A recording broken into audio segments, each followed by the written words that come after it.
সুপ্রিয় শিক্ষার্থীরা, সকলকে স্বাগত জানাচ্ছি আজকের জুম ক্লাসে। তোমরা যারা আমার সাথে কানেক্ট আছো, ইতিমধ্যে যারা কানেক্ট হয়েছো, তারা আমাদের আজকের ক্লাসটি উপভোগ করতে পারবে। আমরা গত ক্লাসে দ্বিতীয় পত্রের একটা টপিকস নিয়ে আলোচনা করেছিলাম। আজকে আমরা চেষ্টা করব প্রথম পত্রের একটা প্রবন্ধ নিয়ে আলোচনা করার জন্য। আর যে প্রবন্ধটা নিয়ে আমরা আলোচনা করব, যে প্রবন্ধটা আমরা পড়াবো, সেটা শিক্ষা ও মনুষ্যত্ব। তোমরা জানো ইতিমধ্যে তোমাদের 22 সালে যারা পরীক্ষার্থী আছো, তোমাদের জন্য সংক্ষিপ্ত একটা সিলেবাস ইতিমধ্যে প্রণয়ন করা হয়েছে। সেই সিলেবাসের আলোকে তোমাদের এখন থেকে পাঠদান চলবে। তো তারই ধারাবাহিকতায় তোমাদের এই সংক্ষিপ্ত সিলেবাসের মধ্যে শিক্ষা ও মনুষ্যত্ব প্রবন্ধটি রয়েছে, এবং অত্যন্ত গুরুত্বপূর্ণ একটি প্রবন্ধ, যেটা আমি প্রায় বলে থাকি তোমাদের জন্য সবচেয়ে বেশি গুরুত্বপূর্ণ এবং সবচেয়ে বেশি প্রয়োজনীয় এই শিক্ষা ও মনুষ্যত্ব প্রবন্ধটা। আমরা তার আগে জানবো শিক্ষা ও মনুষ্যত্ব প্রবন্ধটি লিখেছেন কে। মোতাহার হোসেন চৌধুরী। মোতাহার হোসেন চৌধুরী কত সালে জন্মগ্রহণ করেন? 1903 সালে। কোথায় জন্মগ্রহণ করেন? ওকে। তিনি কত সালে মৃত্যুবরণ করেন?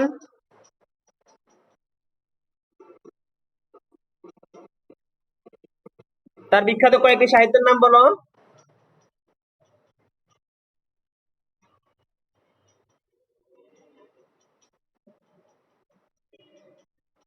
ওকে, তাহলে আমরা মূল পাঠে চলে যাচ্ছি। আমরা আগে জানবো শিক্ষা ও মনুষ্যত্ব, এই দুইটা জিনিসের ডেফিনিশন, এই দুইটা জিনিসের সংজ্ঞা আমরা যখন সংজ্ঞায়িত করব, তখন তোমরা বুঝতে পারবে এই প্রবন্ধের মধ্যে তোমাদের জন্য কি আছে, কি নিহিত আছে। আমরা এটা একটু দেখার চেষ্টা করব যে শিক্ষা মনুষ্যত্ব আসলে কি। আমরা আগে জানবো শিক্ষা কি, তারপরে জানবো মনুষ্যত্ব কি। জি ডাব্লিউ নাইম, তুমি ভিডিও অফ করে রাখছো কেন? ভিডিওটা অন করো। আমরা আগে জানবো শিক্ষা কি আর মনুষ্যত্ব কি। দুইটা যদি আমরা আলাদাভাবে সংজ্ঞায়িত করি, তাহলে আমরা দেখি শিক্ষা কাকে বলে। কেউ বলতে পারবে? একজন হাত তুলে বলতে পারবে শিক্ষা কি বা কাকে বলে? বলো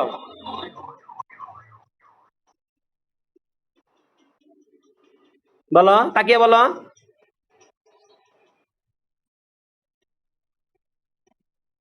গুড। উনি বলো, উনি আবার বলো।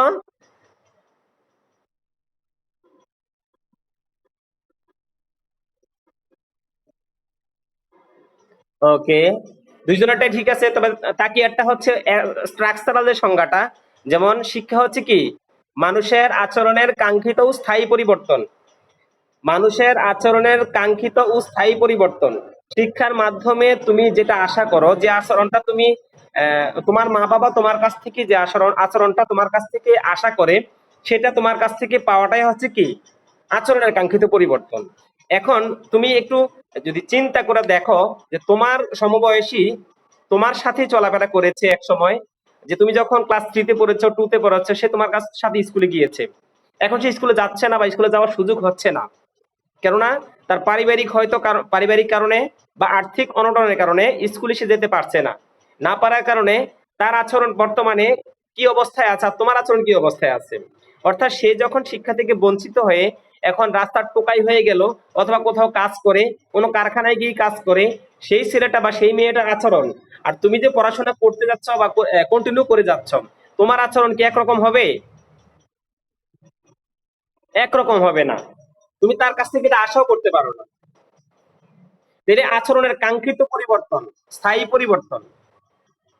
এবং আরেকটা কথা আছে, বাস্তব জীবনে তার প্রয়োগ।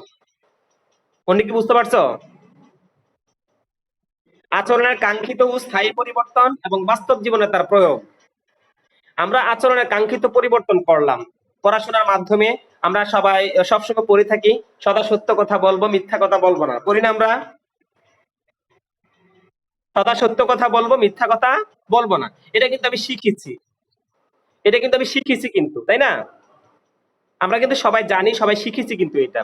কিন্তু শিখার পরেও আমি কি সেটা কাজে পরিণত করি? আমি কি বাস্তব জীবনে সেটা প্রয়োগ করি, কাজে লাগাই? যদি না লাগাই তাহলে সেটার নাম প্রকৃত শিক্ষা নয়। বুঝতে পেরেছি আমি? যদি আমি কাজে লাগাতে না পারি তাহলে এটা প্রকৃত শিক্ষা নয়। আর যদি আমি আচরণের কাঙ্ক্ষিত পরিবর্তন করলাম, স্থায়ী রাখলাম এবং সেটা প্রয়োগ করলাম বাস্তব জীবনে, সেটার নাম হচ্ছে কি প্রকৃত শিক্ষা। আমি বুঝাতে পেরেছি তোমাদেরকে? শিক্ষা কি বুঝতে পেরেছো তোমরা? সবাই রেসপন্স করতে হবে তো। সবাইকে বুঝতে পেরেছো? ওকে, তাহলে আমরা জানলাম শিক্ষা কি। ওকে, এবারে মনুষ্যত্ব, যেহেতু প্রবন্ধটার নাম শিক্ষা ও মনুষ্যত্ব, এবার মনুষ্যত্ব কি সেটা সম্পর্কে আমরা একটু জানবো। মনুষ্যত্ব কি কে বলতে পারবে? একজন বলো।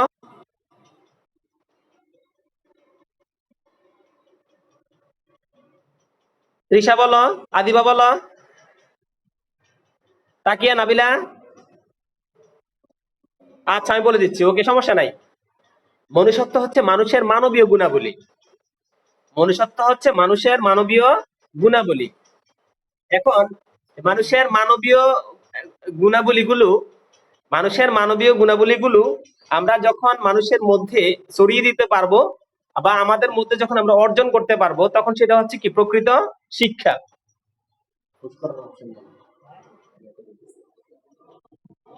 তো আমরা আমাদের মধ্যে যে মনুষ্যত্ব বোধটা জাগ্রত করবো কিসের মাধ্যমে? শিক্ষার মাধ্যমে। শিক্ষার মাধ্যমে আমরা আমাদের মনুষ্যত্ব বোধগুলোকে জাগ্রত করতে পারি। তাহলে মনুষ্যত্ব হচ্ছে কি মানুষের মানবীয় গুণাবলী। আমি শিক্ষা অর্জন করলাম, আমার শিক্ষা অর্জনের মাধ্যমে যে মনুষ্যত্ব বোধ আমার ভিতরে জন্ম হয়েছে বা অর্জন করেছি আমি, সেই মনুষ্যত্ব বোধটা যখন আমি কাজে লাগাতে পারবো, আমি যখন বাস্তব জীবনে প্রয়োগ করতে পারবো, তখন সেটা কি প্রকৃত শিক্ষার সাথে আমার কি একটা কম্বিনেশন হবে। আমি কি বুঝাতে পেরেছি? এখন মানুষের মানবীয় গুণাবলী গুলো কি কি বলো দেখি।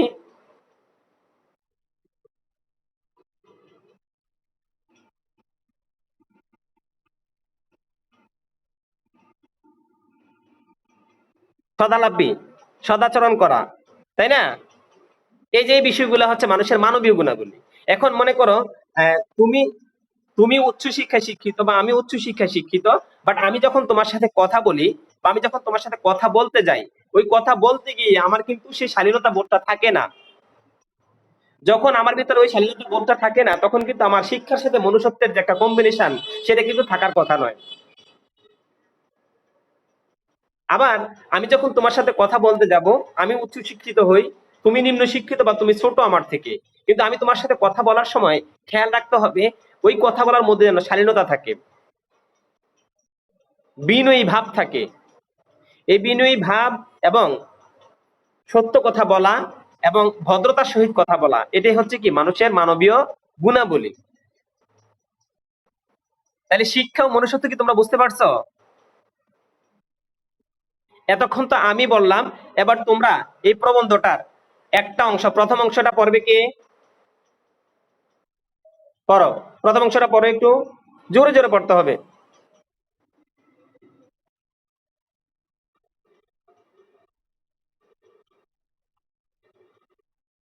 হ্যাঁ উনি জোরে জোরে।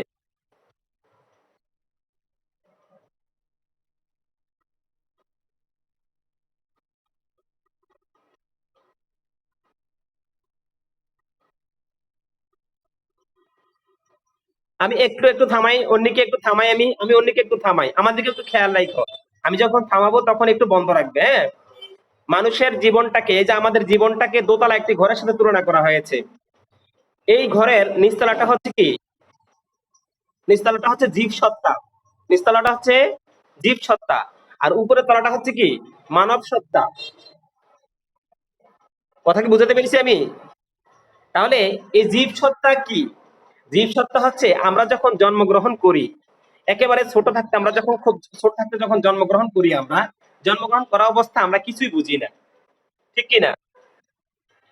আস্তে আস্তে আমার যখন বয়স বৃদ্ধি পায়, যখন আমার বয়স বৃদ্ধি হয়, আস্তে আস্তে যখন আমি বড় হই, বড় হতে হতে আমি কি ভালো মন্দ, কোনটা ভালো কোনটা খারাপ, কোনটা সত্য কোনটা মিথ্যা, কোনটা আসল কোনটা নকল চিনতে শিখি আমি, ঠিক কি না? তো চিনতে শিখতে শিখতে এক সময় আমি করি কি, যে class 1, class 2, class 3, class 4, class 5, class 6, class 7 এভাবে আস্তে আস্তে আস্তে আস্তে করে কি আমি উপরের দিকে উঠতে থাকি। এখন আমি যদি আমাদের এই জীবসত্তা থেকে মানব সত্তার ঘরে ওঠার জন্য এই সিঁড়িটাকে মানে নিচতলা ঘর থেকে দোতলা ঘরে ওঠার জন্য আমি যদি 4টা সিঁড়ি ব্যবহার করি, তোমরা একটু লক্ষ্য করো, 4টা সিঁড়ি বা 5টা সিঁড়ি আমি যদি ব্যবহার করি, 1, 2, 3, 4, 5, কয়টা সিঁড়ি? 5টা সিঁড়ি যদি আমি ব্যবহার করি,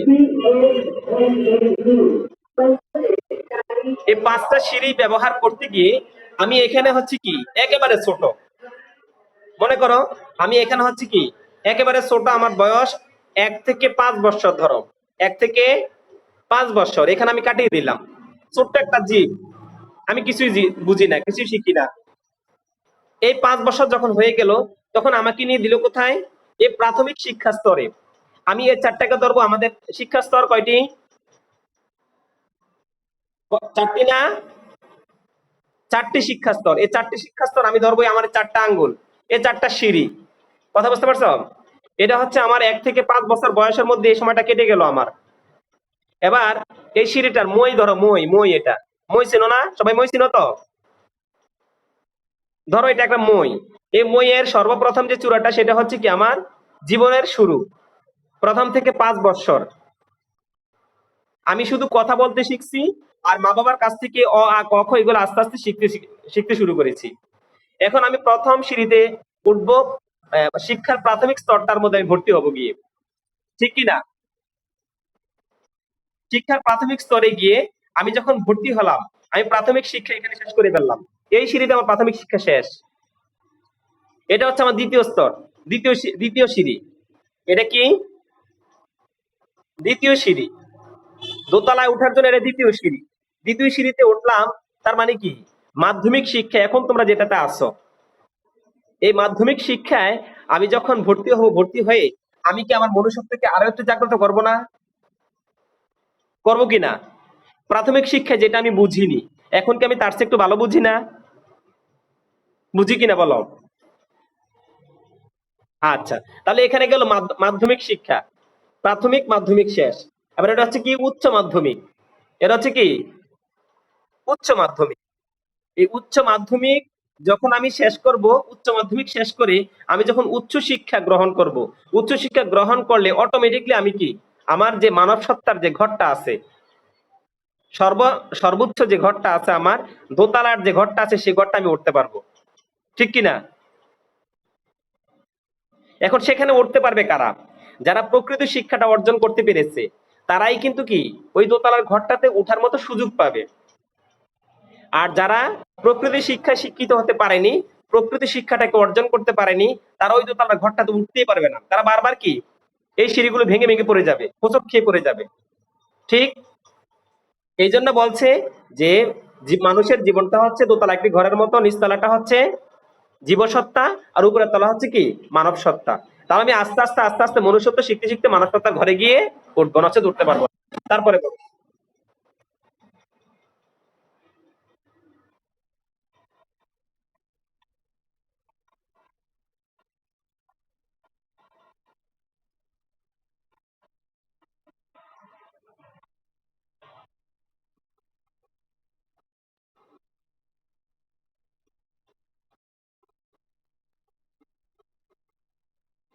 এইখানে এখানে দুইটা কথা, এখানে দুইটা কথা, একটু অন্য একটু থামাই তোমাকে। এখানে দুইটা কথা। শিক্ষার কয়টা দিক? সবাই রেসপন্স করতে হবে, সবাই বলবে কয়টা দিক? দুইটি দিক। দুইটি দিক কি কি? একটা হচ্ছে প্রয়োজনীয় দিক, একটা হচ্ছে অপ্রয়োজনীয় দিক। আচ্ছা, এখন এইখানে তোমার এই প্রবন্ধের মধ্যে বলা হচ্ছে যে অপ্রয়োজনীয় দিকটা হচ্ছে শ্রেষ্ঠ দিক। কেন? কেউ বলতে পারবে? অপ্রয়োজনীয় দিকটা শ্রেষ্ঠ কেন? অপ্রয়োজনীয় দিকটা শ্রেষ্ঠ হচ্ছে এই জন্য, এই অপ্রয়োজনের মধ্যে কোন রকম স্বার্থ লুকিয়ে নেই। আমি কোনো স্বার্থের জন্য, আমার কোনো অর্থকরীর জন্য, টাকা পয়সার জন্য আমি শিক্ষা অর্জন করি না। এটা হচ্ছে অপ্রয়োজনের দিক। আর প্রয়োজনের দিক হচ্ছে আমার প্রয়োজনের কারণে আমি উচ্চ শিক্ষা থেকে শুরু করে যত রকমের শিক্ষা আছে সমস্ত শিক্ষা আমি কি অর্জন করতে শুরু করি, ঠিক কিনা? যেমন যারা তোমার আইন প্রণয়ন করেন বা আইন পেশানি যারা আছেন, ব্যারিস্টার উকিল যারা আছেন, তারা করেন কি, তাদের এই 24 ঘন্টার মধ্যে 12 থেকে 14 ঘন্টা তারা আইনের বই নিয়ে কি ঘাটাঘাটি করে, আইনের বই পড়ে। কেন? কেননা কোনো না কোনো ভাবে তার যে আসামি আছে, তার যে মক্কেল আছে, সেই মক্কেলকে কোনো না কোনো ভাবে কোনো একটা ফাঁক ফোকর দিয়ে তাকে বের করে আনার জন্য। ঠিক কিনা? মানে কিভাবে তাকে কোন সিস্টেমে, হ্যাঁ, কোন প্রসেসের মাধ্যমে তাকে ওই মামলা থেকে খালাস করে দেয়া যায়, এটা হচ্ছে তার চিন্তা। ওই চিন্তা থেকে সে সারাক্ষণ কি করে, আইনের বইটা পড়ে। আর অপ্রয়োজনের দিকটা হচ্ছে, অপ্রয়োজনের দিক হচ্ছে তুমি তোমার আনন্দের জন্য, মনের প্রশান্তির জন্য তুমি একটা উপন্যাস পড়লা, মনের প্রশান্তির জন্য তুমি একটা কবিতার বই পড়লা, মনের প্রশান্তির জন্য তুমি একটা প্রবন্ধ পড়লাম। এটা হচ্ছে অপ্রয়োজনের দিক। এটা হচ্ছে মনের প্রশান্তি, শিক্ষার জন্য, জানার জন্য। আর ওইটা হচ্ছে কি, টাকা ইনকামের জন্য। এই জন্য বলছে শিক্ষার অপ্রয়োজনের দিকটাই হচ্ছে কি শ্রেষ্ঠ দিক, কেননা এটার মাধ্যমে কি প্রকৃত শিক্ষাটা অর্জন করা যায়। তারপরে তারপরে পরো অন্য পড়ো।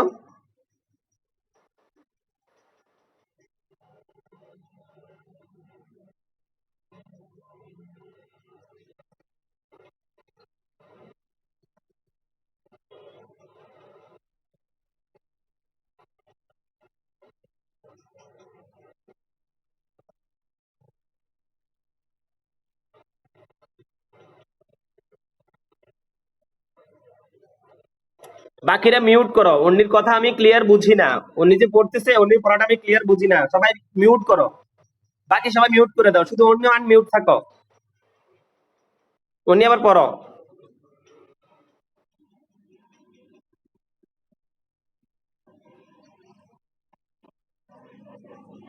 সবাই মিউট করে দাও, তৃষা মিউট করে দাও, মিউট করে দাও। তৃষা মিউট করো, নাবিলা মিউট করো, তাকিয়া মিউট করো, সবাই মিউট করে দাও।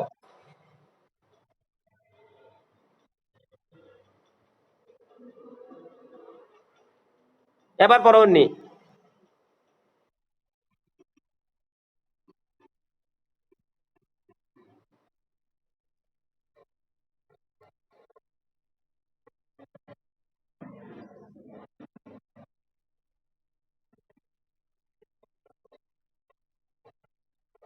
হ্যাঁ, হ্যাঁ, এখন শোনো, এই যে বলছে অর্থ চিন্তার নিগড় থেকে যদি মানুষকে মুক্ত রাখা না যায়, মানুষকে স্বাধীন রাখা না যায়, আমি যদি সারাক্ষণ অর্থ ইনকামের চিন্তা আমার মাথার ভিতরে ঢুকিয়ে রাখি, তাহলে আমার পড়াশোনা প্রকৃত যে শিক্ষার আমি অর্জন করতে পারবো না।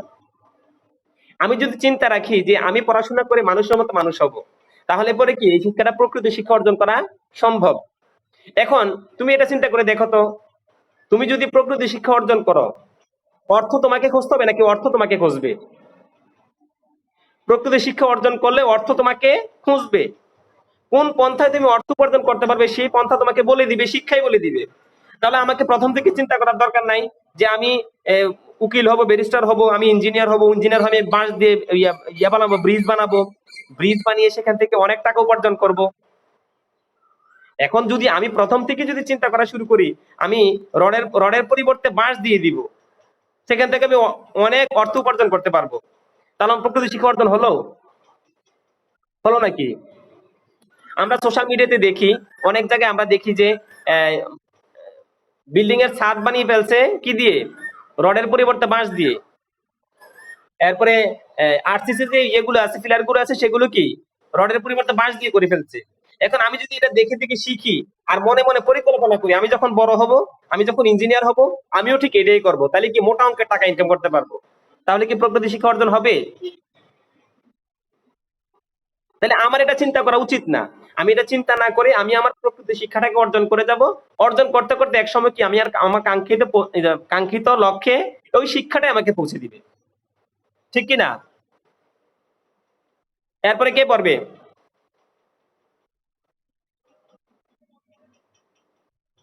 কে পড়বে? পড়ো, তুমি পড়ো, তাকে পড়ো।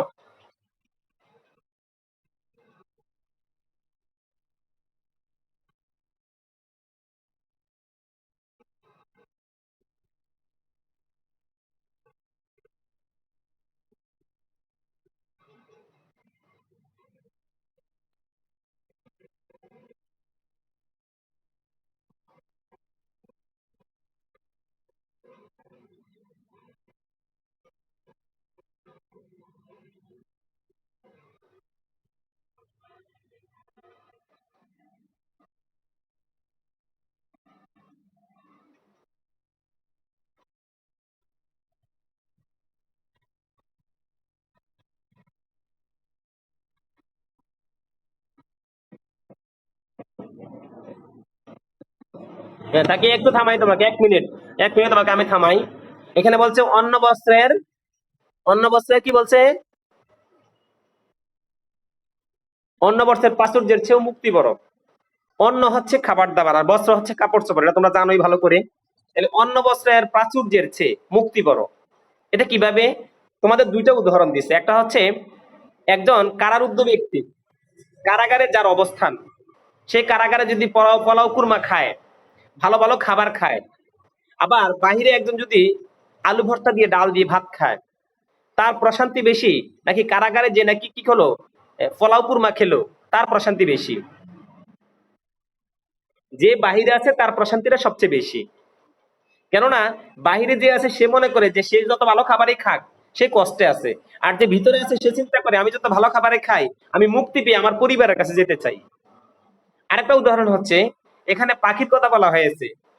খাঁচায় বন্দি পাখিকে আমরা যখন খাঁচায় বন্দি করে রাখি, তাকে খাবার দেই না আমরা? তার চাহিদার চেয়ে বেশি খাবার দেওয়া হয়। সে সারাদিন খুঁজে খুঁজে অল্প একটু খাবার পায়, কিন্তু আমরা তাকে প্রচুর পরিমাণে খাবার দিয়ে রেখে খাঁচার ভিতরে। সে কিছু খায়, কিছু ফেলে দেয়। তারপরও তার কি শান্তি আছে, প্রশান্তি আছে? সে কি চায়? কি চায় সে?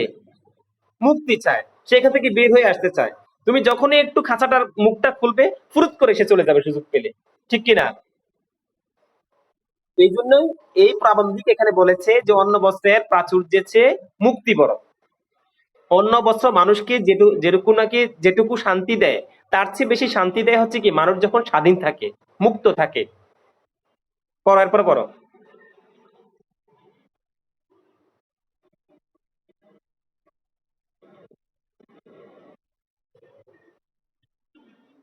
পড়ো।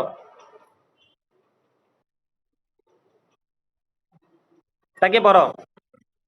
তাকে শেষ হয়নি তো?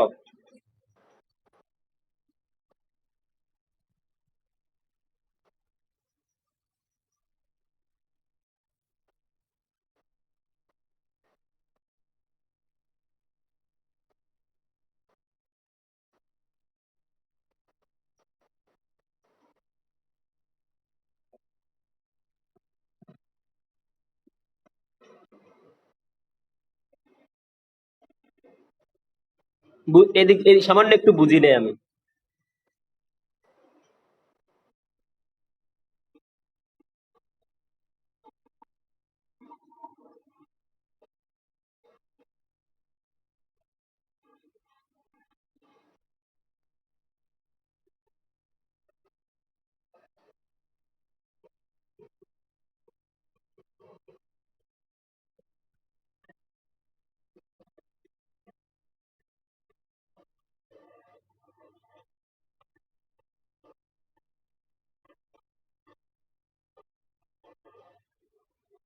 তার মানে হচ্ছে কি, তাকিয়া, তার মানে হচ্ছে আমরা বুঝতে পারলাম, তুমি যে পড়লা তার মানে এখানে বুঝতে পারলাম যে অন্ন বস্ত্র এবং শিক্ষা দুইটা অঙ্গাঙ্গি ভাবে জড়িত। এখন তুমি এখানে বসে বসে পড়তেছো, তোমার বাবার ঘরে খাবার নাই, দাবার নাই, কোনো কিছুই নাই, তুমি কতক্ষণ পড়তে পারবা? পেটের মধ্যে পাথর বেঁধে কতক্ষণ তুমি পড়তে পারবা? তোমার ঘরে খাবার নাই, তোমার পড়া বন্ধ হয়ে যাবে, কিছুক্ষণ পরে তুমি অচেতন হয়ে পড়ে যাবে। ঠিক কিনা? ঠিক না?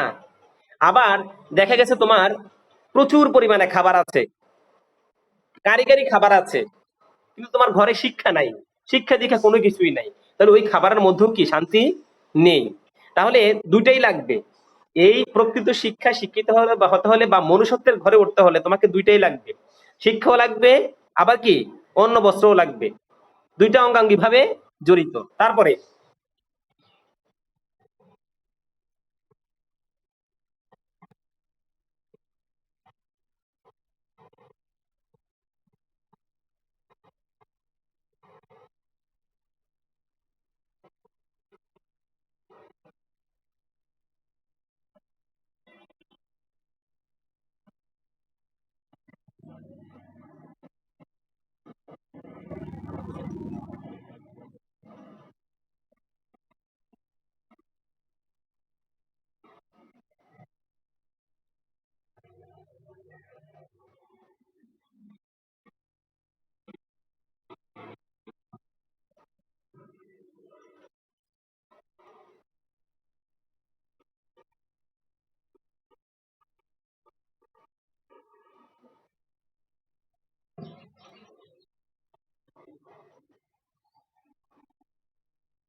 হ্যাঁ, তাকিয়ে বন্ধ করো, তাকিয়ে বন্ধ করো, তারপরে পড়বে কে? নাবিলা পড়ো, নাবিলা পড়ো।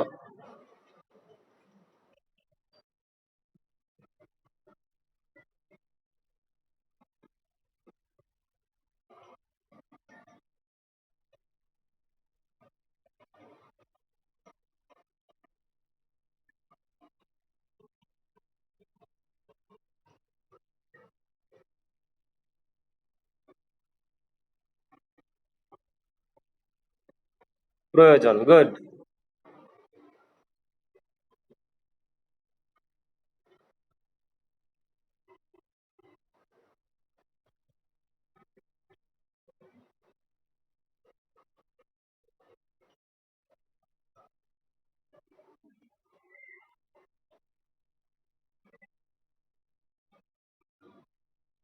বারবার বারবার একটা কথাই বলতে চাচ্ছে নাবিলা, বারবার প্রাবন্ধিক একটা কথাই তোমাদেরকে বোঝাতে চাচ্ছে, একটা কথাই বলতে চাচ্ছে, যে কথাটা হচ্ছে কি, যে অন্য বস্ত্র থেকে, অন্য বস্ত্রের যে মানুষের চাই চাই পাই পাই, এই চাই চাই পাই পাই থেকে যদি মুক্তি দিতে না পারে, তাহলে প্রকৃতির শিক্ষা অর্জন করা সম্ভব নয়, বা মনুষ্যত্বের ঘরে পৌঁছা সম্ভব নয়।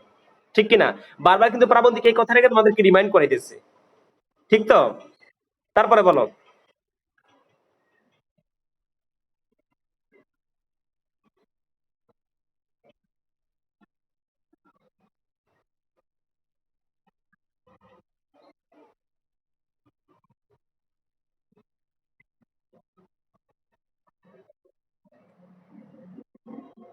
একদম সবার শেষ হয়েছে না? শেষ তো? তাহলে আমরা এখান থেকে কি শিখতে পারলাম? সংক্ষেপে একজন বলো, একটু কি শিখতে পারলাম আমরা এখান থেকে, বলো। বলো, উনি বলো।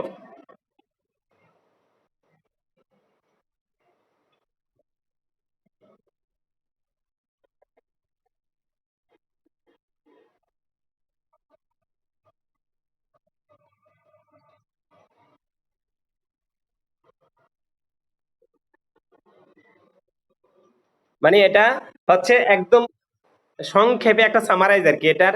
আমরা যে প্রবন্ধটা পড়লাম, এই প্রবন্ধের এতক্ষণ যে প্রবন্ধটা পড়লাম আমরা, এটার সামারাইজ হচ্ছে এটা।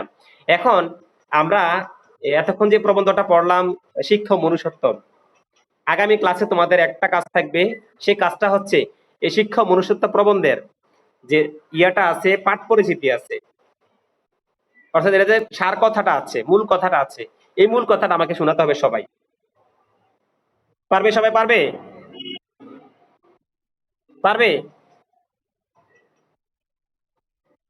এটা হচ্ছে এক নাম্বার কাজ। দুই নাম্বার কাজ হচ্ছে কি, মোতাহার হোসেন চৌধুরী সম্পর্কে যে তথ্যগুলো দেয়া আছে, তথ্যগুলো খাতায় লিখবে, খাতায় লিখে এটা আমাকে দেখাবে, ব্যাক ক্যামেরা দিয়ে আমাকে দেখাবে এটা। পারবে? আচ্ছা, তাহলে আরেকটা কাজ হচ্ছে, এই প্রবন্ধটা পড়ে লাইন বাই লাইন, যেখানে যেখানে প্রশ্ন হয়, অজস্র প্রশ্ন হয় এটার মধ্যে, অসংখ্য অসংখ্য প্রশ্ন হয়, এই প্রশ্নগুলো প্রত্যেকটা লাইনে লাইনে আন্ডারলাইন করে রাখবে, করে এখান থেকে প্রশ্নগুলো তৈরি করবে, প্রশ্নগুলো তৈরি করে আমাকে দেখাবে। ঠিক আছে? পারবে? সবাই পারবে? ইনশাআল্লাহ। তাহলে আজকে এখানে ক্লাস শেষ করব আমরা। আগামী ক্লাসে যে, হ্যাঁ, বলো, তাকে বলো। কার? শান্তা ম্যামের আইডিটা? আচ্ছা ঠিক আছে, আমি ওই রুটিনটা আমি ইয়ে করে দিচ্ছি, শেয়ার করে দিচ্ছি, হ্যাঁ, তোমরা দেখে নাও একটু।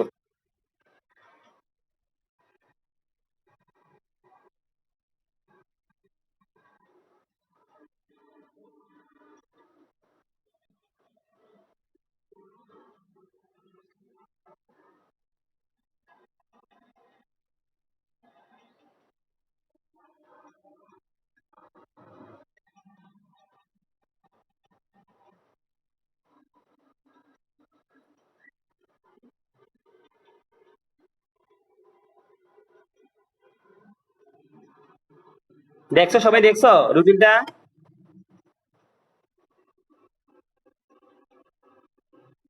স্ক্রিনশট নিয়ে নাও।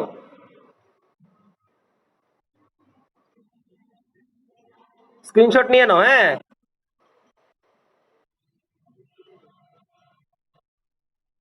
নিছো? স্ক্রিনশট নিয়েছো? তাহলে ঠিক আছে, ভালো থাকো, আজকে এটুকু পর্যন্তই। আগামী ক্লাসে অন্য কোনো বিষয় নিয়ে আমরা ক্লাস নিব। সে পর্যন্ত সকলে ভালো থাকো। ধন্যবাদ সকলকে।